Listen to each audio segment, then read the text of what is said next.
Hi guys, it's been another very long football weekend, so let's talk about the most interesting games that happened during last weekend.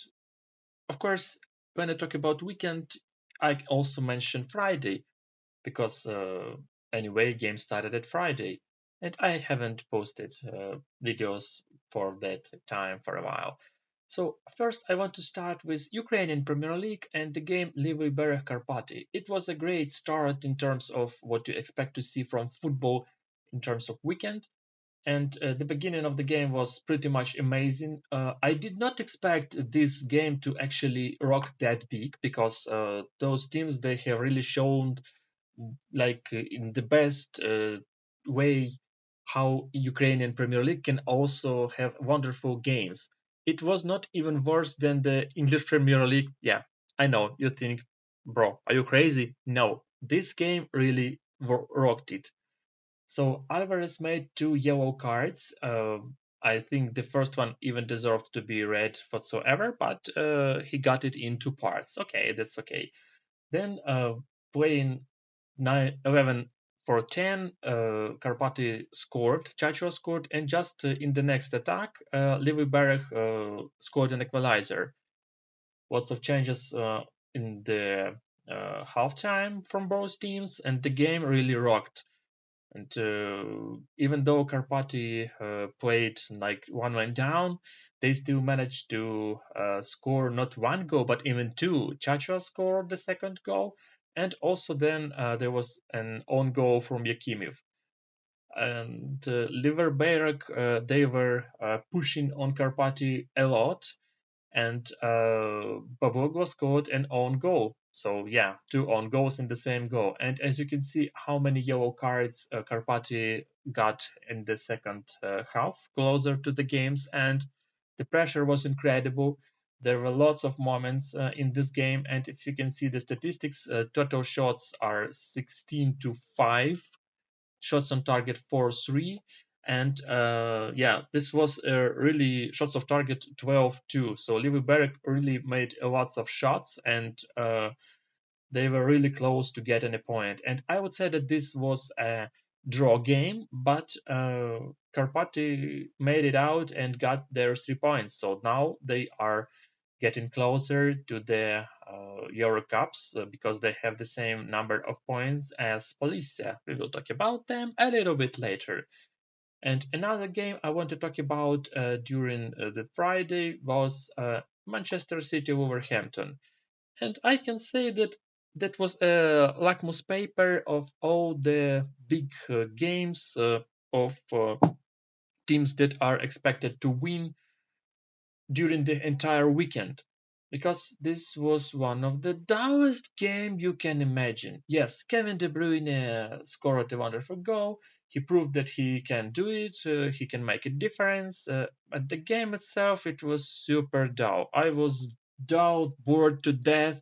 I didn't know if I would even make it to the end of this game.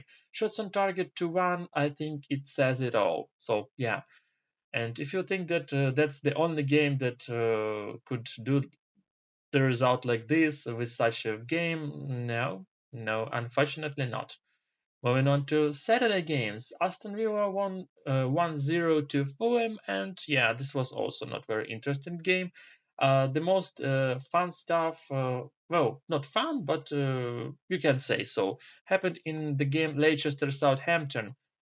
Um, Vardy scored, and then was there was a moment uh, when one of the players hit the referee of the game, and Vardy took his whistle and blowed it to stop the game. So this was amazing, and I think that Leicester truly deserved 3 points is this in this game, which actually doesn't mean a thing to both of the teams because they have relegated. And I'm super excited to see if Vardy will actually take Wrexham's offer and will be a part of that very ambitious project, because I know he played lots of years in Leicester, became a champion with them, played in Champions League. He is a very experienced guy, and this is an amazing step for him to end his career, like play a couple more years for Wrexham. I don't think that they will let him go, even if he is 40. It all depends on his willingness to play, because in that team they really need good players, and Vardy can be a really decent option for Wrexham. So yeah, and it doesn't really matter a lot if you play for Leicester or Wrexham in the Championship, because the way you play in Championship. Okay, moving on. Arsenal Bournemouth. Well, what can you expect from Arsenal, whose main goal is to win against Paris Saint-Germain and go to the final in Champions League? Of course, that should have been a rotation in this game, and Arsenal could have lost this game. That's what you could expect. But the game itself, it was more fun actually. And Arsenal had 4 shots on target. They were pretty close. They have scored the first goal, but in the second half, Bournemouth just made it impossible for Arsenal to actually win this game. They have turned this game around, and as you can see, Semenyo just minutes before after coming from sub made assist to Hulsen, and yeah, that's made an equalizer. Then Evan Nilsson scored the second goal, and Bournemouth hold this. So yeah, very good for them, and not really good for Arsenal, because they are now trapped in the battle for top 3. Yeah, top 2, top 3. That's what they're fighting for. In France, Paris Saint-Germain lost to Strasbourg. That game didn't matter at all for Paris Saint-Germain and Strasbourg. Can you imagine this? But Strasbourg is now on the 6th place, and they were even higher before Monaco won their game, before Marseille played draw with Lille. So yeah, that's an incredible result for Strasbourg, and they are even fighting for the silver medals. Can you believe it? Paris Saint-Germain are confirmed as champions, so they don't actually give a anything about this game. So yeah, in this championship. Then we had a wonderful thriller in Mönchengladbach, where Borussia played versus Hoffenheim. That game was very much interesting for local teams, and as you can just watch and how it was played out. So Mönchengladbach was winning like 1-0, 2-0, 3-2, and they were really close to letting go all the points to Hoffenheim, but at the end they scored an late equalizer, and yeah, it's a 4-4. And if we look at both of those teams, they are pretty much in the lower part of the table. Hoffenheim is still fighting for survival. They are very close at winning that, and they just need to win over Wolfsburg and just let it go. Regarding St. Pauli, next game for them versus Eintracht, and that will not be an easy work for them, especially if they have lost to Stuttgart. But it all depends on Heidenheim, who has to fight with Union Berlin, who has already guaranteed themselves the next season. And yeah, but of course, who cares about Mönchengladbach Hoffenheim when there was a game Red Bull Leipzig Bayern Munich? Of course, I watched that, and it was an incredible game from Leipzig in the first half when Šeško and Klosterman scored their 2 goals. The first goal of Šeško, it was something incredible. Simons just was in the left corner, left side of the field. He made a pass with the right foot, and just in one touch, Šeško scored the goal because Urbik first ran far to the field, closer to the middle of the field, and then he also stepped up and fell down. So yeah, that was an easy goal for them. Then Kosterman scored a wonderful goal, and in the second half, as you can see, just right after two subs, Bayern Munich in 2 minutes scored 2 goals. So Olise shined at his best. He made it possible for Bayern Munich to actually get some points in this game. Then Leroy Sané made a wonderful shot from Kimmich's assist, and when the game was almost over, just on the last second of the stoppage time, Poulsen made a lovely shot and scored a very late but important equalizer for Bayer Leverkusen, some might say. But actually, just look at this table of Germany Championship. Imagine those teams can get the same number of points. If Bayer could have won over Freiburg, spoiler, they didn't. Still, 30 goals difference and the goal difference, the score difference is the tiebreaker here. So I don't think that in the last two games, Bayer Leverkusen could have scored like 32 goals. So pardon me, but the championship race was over before this round. So yeah, that's what I can say. And one more game that drew my attention was, of course, Dortmund versus Wolfsburg, and it was another Jurassic Park. This time for Wolfsburg after Barcelona. Jurassic scored a double.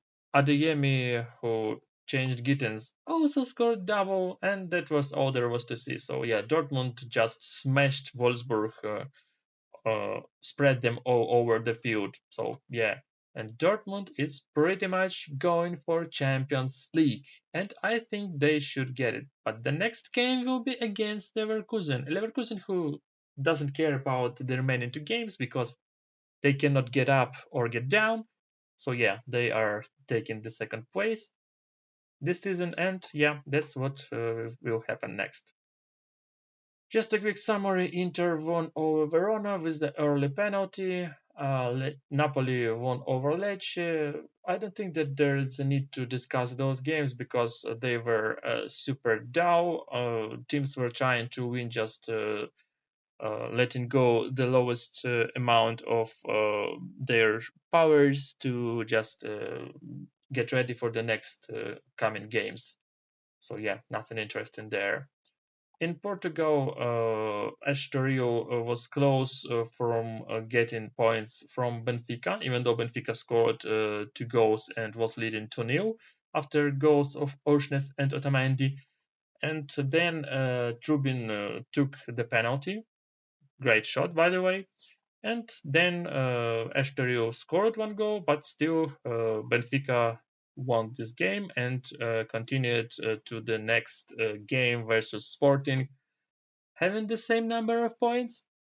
Yeah, we will talk about this just a little bit later. And now let's quickly move to the Spanish Primera. Atletico Madrid disappointed their fans one more time. Yes, they did not concede, but either they did not score. So this was another disappointing game from Atletico Madrid. But there was two very funny games from teams no one actually expected to watch: Villarreal versus Osasuna and Las Palmas versus Valencia. 6 and 5 goals for those games. That was fun. Valladolid.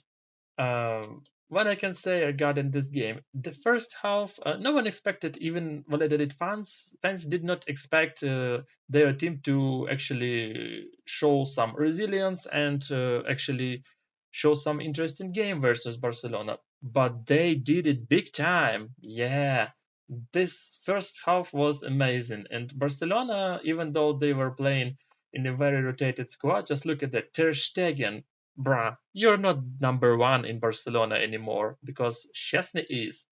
And yeah, Ford, how many appearances did he get this season? Araujo, Christensen returned from his injury, Gerard Martin, Fermin Lopez, Gavi, Pedri. I'm very sorry for Rodriguez. This can be a very big problem for his future career because out of nowhere he just got his arm injury, and if you're that much injured injured related player, this may be a big trouble for you in the future, bro. I think that this may not let you become a superstar, but let's hope that I'm wrong and he has a bright future. Anyway, Paul Victor, Ansu Fati, so all those guys, they were playing against Valladolid and they had their chance, and I think they have lost their chance because they could do nothing. Even though, if you look at the ball possession, in the first half, ball possession was pretty much in, a, in favor of Barcelona, 82%. In the second half, 80, so pretty much the same, but they could not create. They just could not score. That's the real big issue here. And in the second half, Rafinha and De Jong came on pitch, and Rafinha actually made the difference, scored an equalizer, and then Fermin Lopez scored the second goal. And there was a chance for Valladolid closer to the end of the game. They could have scored an equalizer, but after not very good header from the attacking player of Valladolid, Ter Stegen took the ball. So yeah, this was a very unsettling game for Barcelona. They were not showing their best efforts. They were just trying to win this game with as least efforts as possible. And they have completed this task. So that's what I can say about this game. Yeah. Now, quickly about Ukrainian Championship. Shakhtar Donetsk didn't have lots of troubles with Chernomorets, just winning 3 goals advantage. Dynamo Kiev destroyed Ingolets as they should have. And there was also a very interesting game of Varys versus Obolon. As an Obolon fan, I can say that this was a wonderful game from Obolon, and after Taranucha scored the first goal, there was a second yellow for Gutsa, and he actually deserved that second yellow, what I can say. And after that, Kogut decided to argue and also got his red card. Kogut, by the way, was not in the starting squad, so he didn't come on pitch, but got the red card. Yeah, that also happens. And in the second, then Ilyin scored the second goal, and I was hoping they could have scored the third goal, but no, 2 goals were enough. In the second half, Varys tried their best to actually make things more appealing for them, but they couldn't. And the game was very harsh with a lot of yellow cards, if you can see. And this win means a lot for Obalon. They are out of the relegation, 3 points away from relegation, and their next game versus LNZ will be critical because if those teams, if they will win this game, 95% chance they will not get relegated. So yeah, hope for them to win that game. Now let's move to Sunday games because there were Sunday games. Lots of games at the same time, just didn't know which of them to watch. I don't have that many monitors, so anyway, we'll quickly go through what I have seen. Bruges Anderlecht, I didn't watch that game. There was a spectacular fight in Brentford where Brentford won over Manchester United. Lovely shot from Garnacho, and injury for the league too, unfortunately. This was a really unexpected thing to see Amorim do the rotation and to just look at this incredible squad. Bayendir, Fredriksson, Shodalit, okay, Amas, Dorgo, he is now a main player. We can say Obi, Mount returned with the goal. Then also Maguire, Yoro, Diallo, Eriksson, and Lindelof came to the pitch. So they were trying to actually save this game. That actually didn't matter for any of the teams. And it was full of wonderful goals, shots. So yeah, it was worth watching, even though I don't think that lots of spectators actually watched that game because yeah. Who cares? And after that, Brighton, Newcastle, West Ham, Tottenham, like nothing there to see. Chelsea, Liverpool. Chelsea extremely needed that victory, and Liverpool didn't need anything at all. That's why early in the game, Enzo Fernandez scored a wonderful goal. Then Van Dijk, uh, my lovely Virgil, he's just doing his best to score the own goals by his teammates.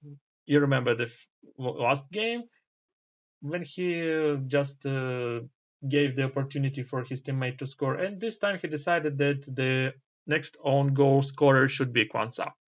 He had no chance. And then Van Dijk heroically scored a goal, and it appeared to be a chance for Liverpool to come back, but then there was a penalty, and Palmer made it happen. It was a correct shot, and Alisson didn't have a chance to actually save Liverpool this time. So yeah, Chelsea is unexpectedly moving closer to the Champions League, even though they have a really rough next games, especially versus Newcastle. And Aston Villa is fighting versus Bournemouth next week. Again, Nottingham versus Crystal Palace. Nottingham is going a little bit down in terms of their game quality, and I still hope that they will make it to the Champions League. But that's not a decided thing yet. Yeah, in France, decided not to pay much attention to those games, especially there was not very good quality for Lille Marseille, for instance. In Germany, Freiburg was winning 2 goals to Bayer Leverkusen. Leverkusen just managed to score 2 back, and basically that's all. Atalanta is showing great efforts versus Monza this time, and it was a very important step for them towards the next season's Champions League and towards the bronze medals. So yeah, the Catalari scored 2 goals, also Lukman and Brescianini, and Monza they just sent it down long ago, so they're not really invested in their future games. And then there were 2 incredible games. Incredible, I mean, in a kind of weird way. Roma versus Fiorentina. Dobik made not his best performance, but still managed to score a goal from the Shamarodov's assist. So yeah, Roma won, and 19 games in a row they don't lose. So yeah, they are really close to Champions League now. And in the game Bologna-Juventus, Juventus scored early goal by Kefrem Turam, and then Freuler scored an equalizer. This was a game where both teams were trying to score the second goal.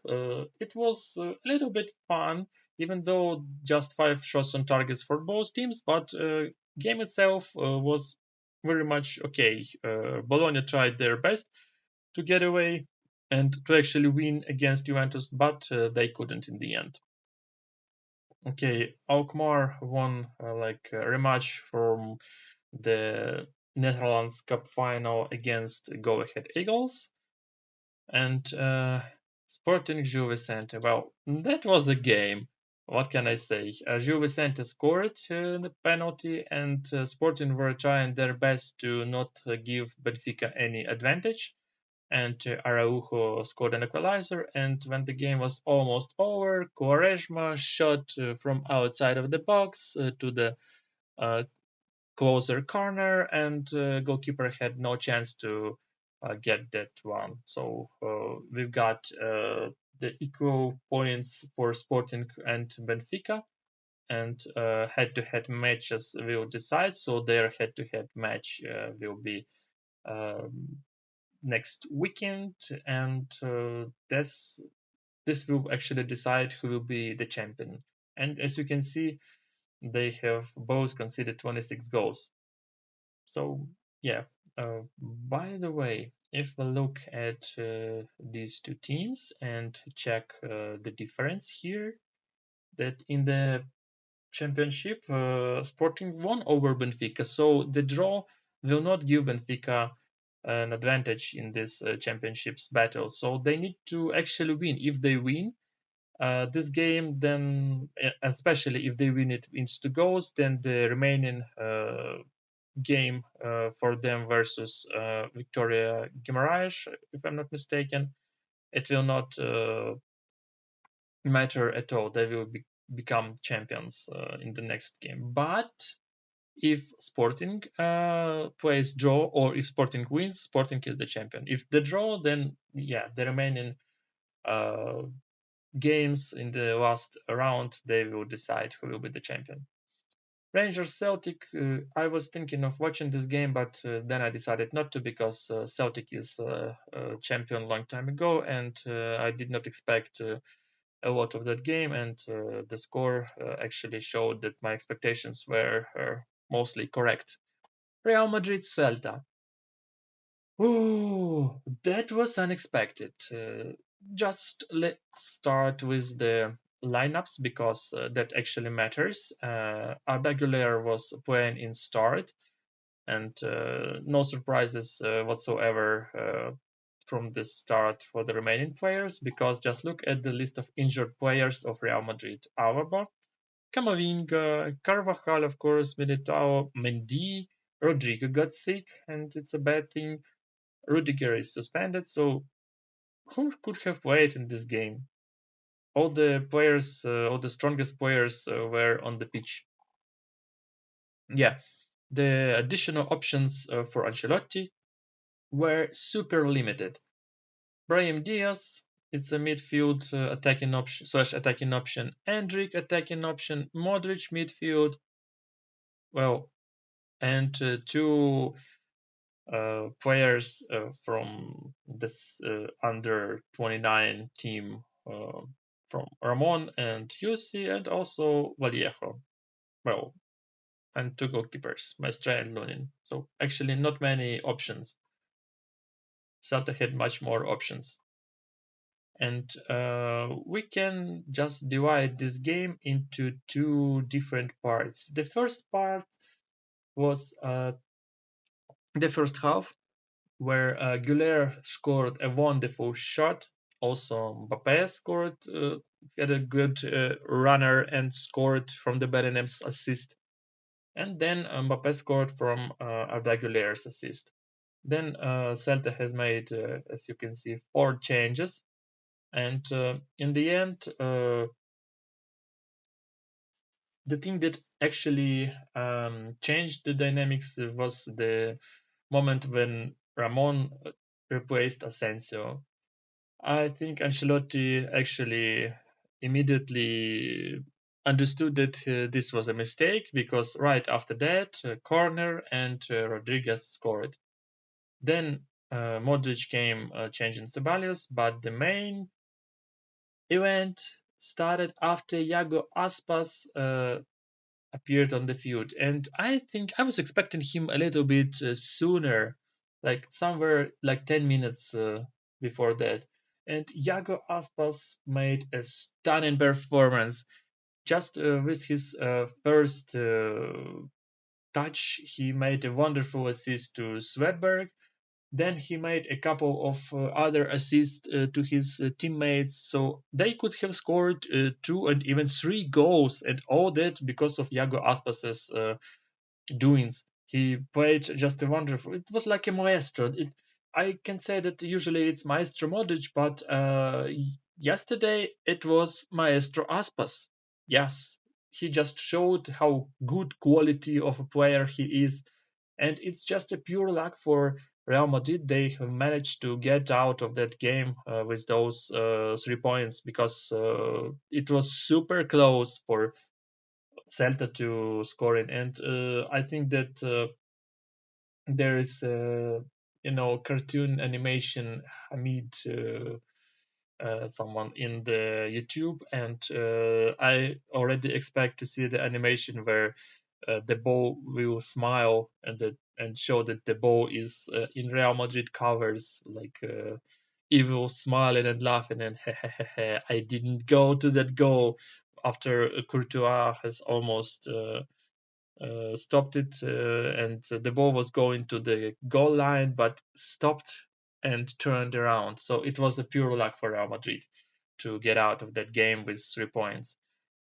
And we can say that they are still a little bit in a championship race, but 4 points advantage. Next game versus Barcelona. I think Barcelona can actually make the champions themselves a championship in the next game. That's not 100%, but who expects Real Madrid with such a big list of injured players to actually win versus Barcelona next week? Not me. I was hoping for this kind of outcome with Celta, but yeah, I had lots of doubt. And yeah, Ramon stopped Aspas at the last minute, keeping him out of the attacking moments.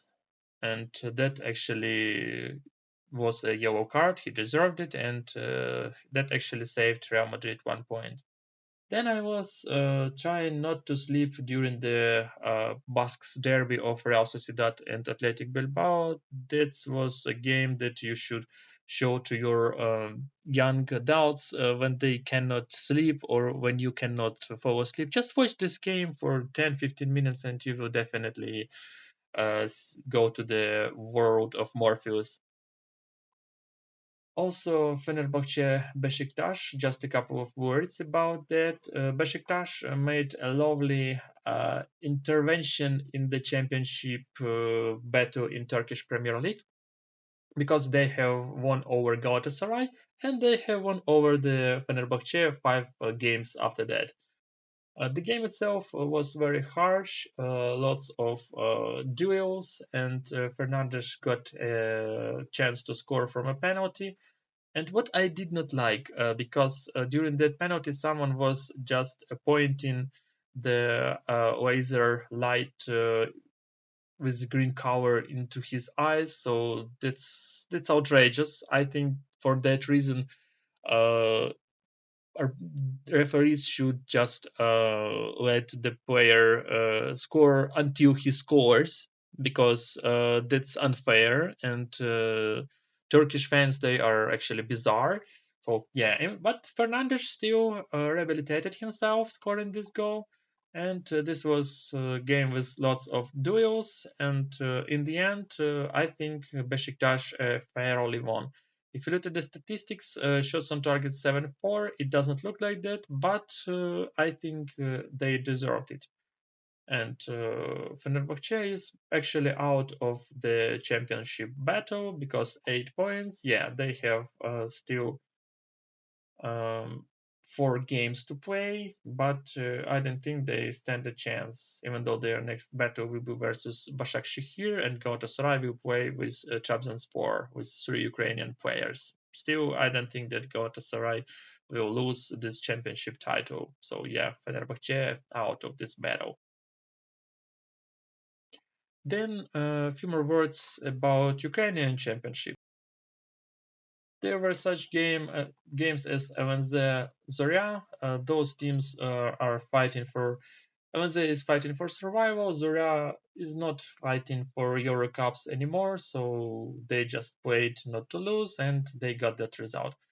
Kolos Vorskla, I expected a bit more goals from that battle of teams who are fighting against relegation, but well, the results says it all.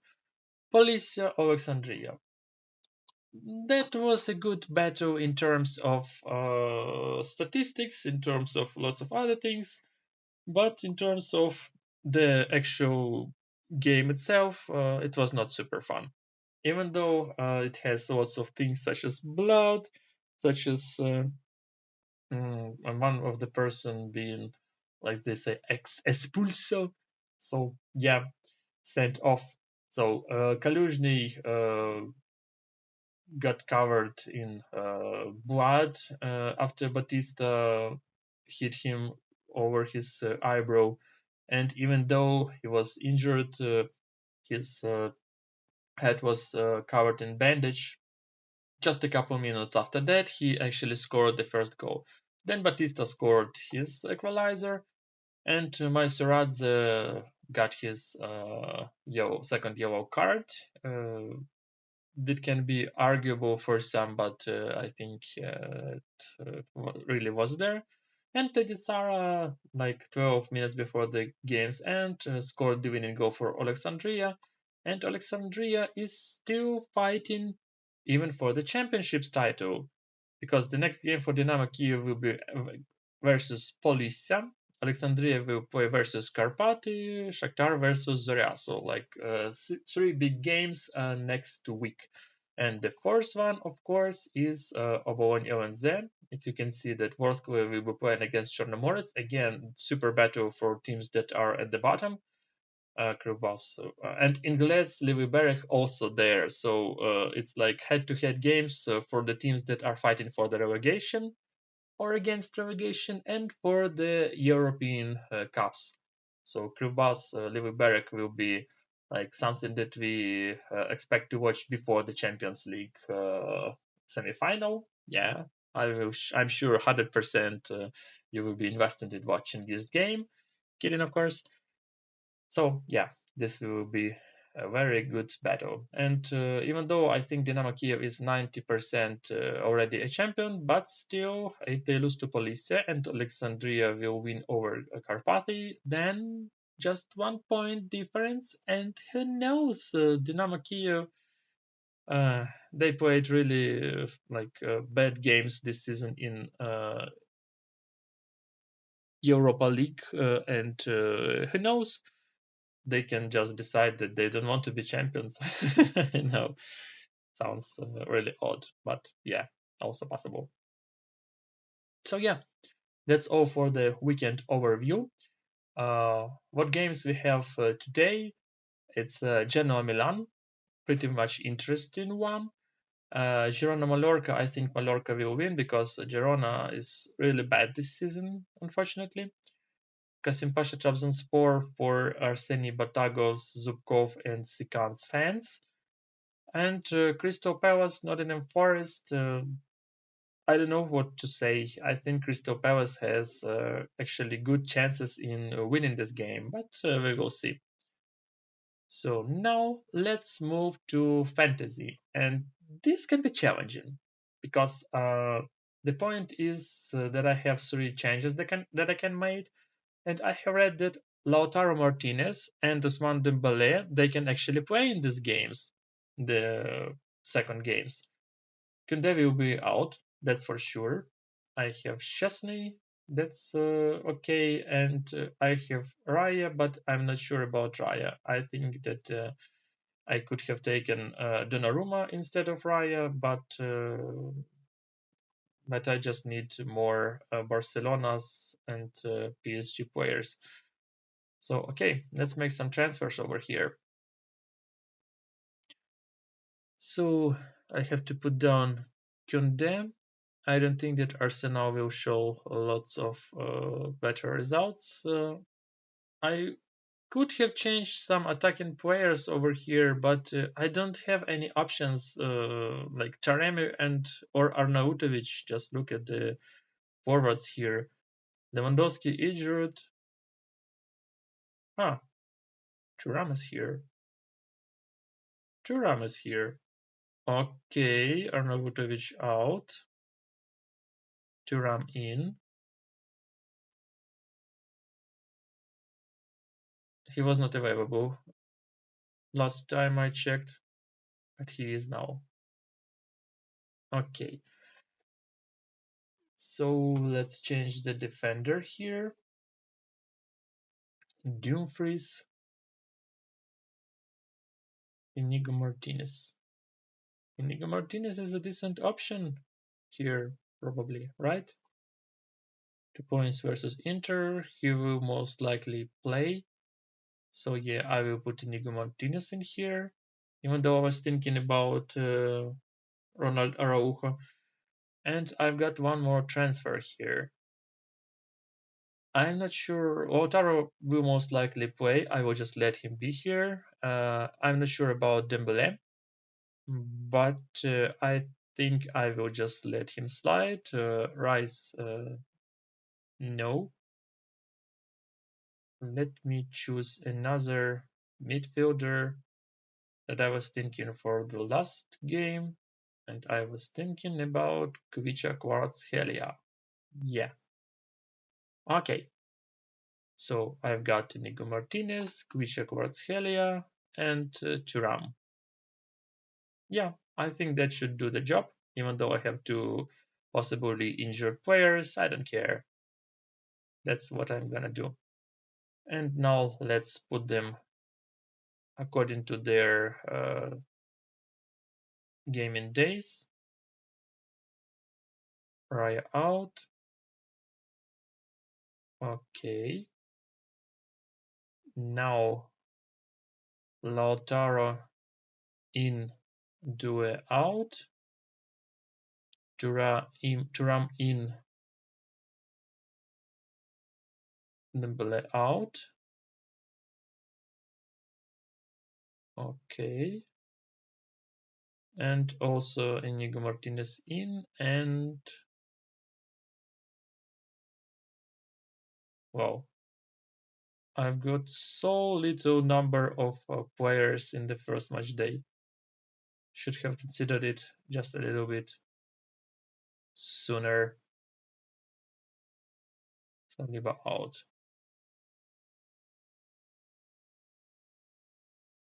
So I've got just Lautaro, Thuram, Rafinha, Yamal, Inigo Martinez. 5 players. Well, that's okay. Should I leave Rafinha as the captain? Rafinha or Yamal? Okay, let it be Rafinha. So yeah, that's okay for my prediction. No new achievements. So yeah, it was a disaster. Arnautovic didn't play, Kunde was injured, Lautaro didn't make it to the second half. Szczesny, what a wonderful replacement. I think Szczesny will still play. So okay, but that's okay with fantasy. Now let's quickly dive into the Predict 6. So I need to make some predictions for all 3 Euro Cup semi-finals, second legs, Inter Barcelona. I don't know. Can they play a draw? Yes, they can. I think 2-2 will be a good draw. The first goal will be scored by Barcelona in the first half. Yamal, yes. Inter will not keep clean sheet. Extra time. Yes, let it be extra time. And PSG Arsenal. I think 2-0. Yes, Paris. First half 1-0. PSG scores early. In the second half, yes. Kvaratskhelia, yes. Penalty shootout, no. And let's play booster here. Yeah, that's my prediction. It was not that good last one, but hope this one will be better. Okay, predict 6 Europa League. Manchester United, Athletic Bilbao. I think Athletic is not that good now. Honestly, not that good. But I think this will be a draw game. So yeah. The first goal, Man United. Not in the first half. Penalty, no.